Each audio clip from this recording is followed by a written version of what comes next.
थोड़ा सा होली में जब पारंपरिक होली होती है, हाँ कोरस जरूरी होता है ये सब होली में, लेकिन कोई बात नहीं है, अब करवा लेते सरवन भाई से, लेकिन फिर बजाएगा कौन?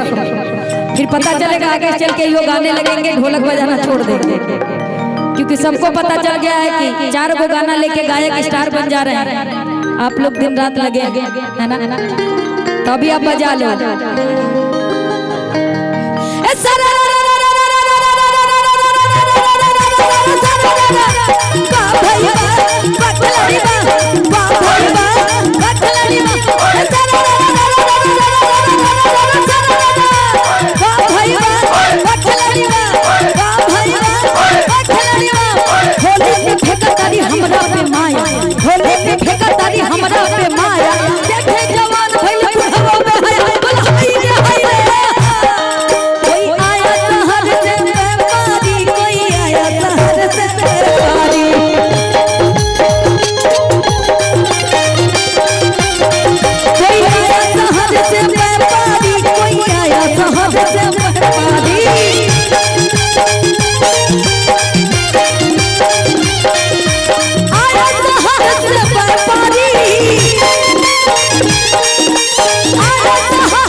मदद भोजपुरिया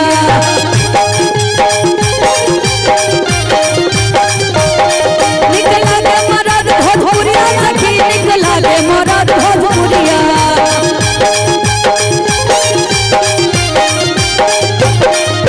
निकला के धोती, निकला के कुर्ता, निकला के धोती, निकला के कुर्ता, निकला के माथे पगड़िया, निकला के माथे पगड़िया सखी, निकला के मदद भोजपुरिया सखी, निकला के मदद भोजपुरिया।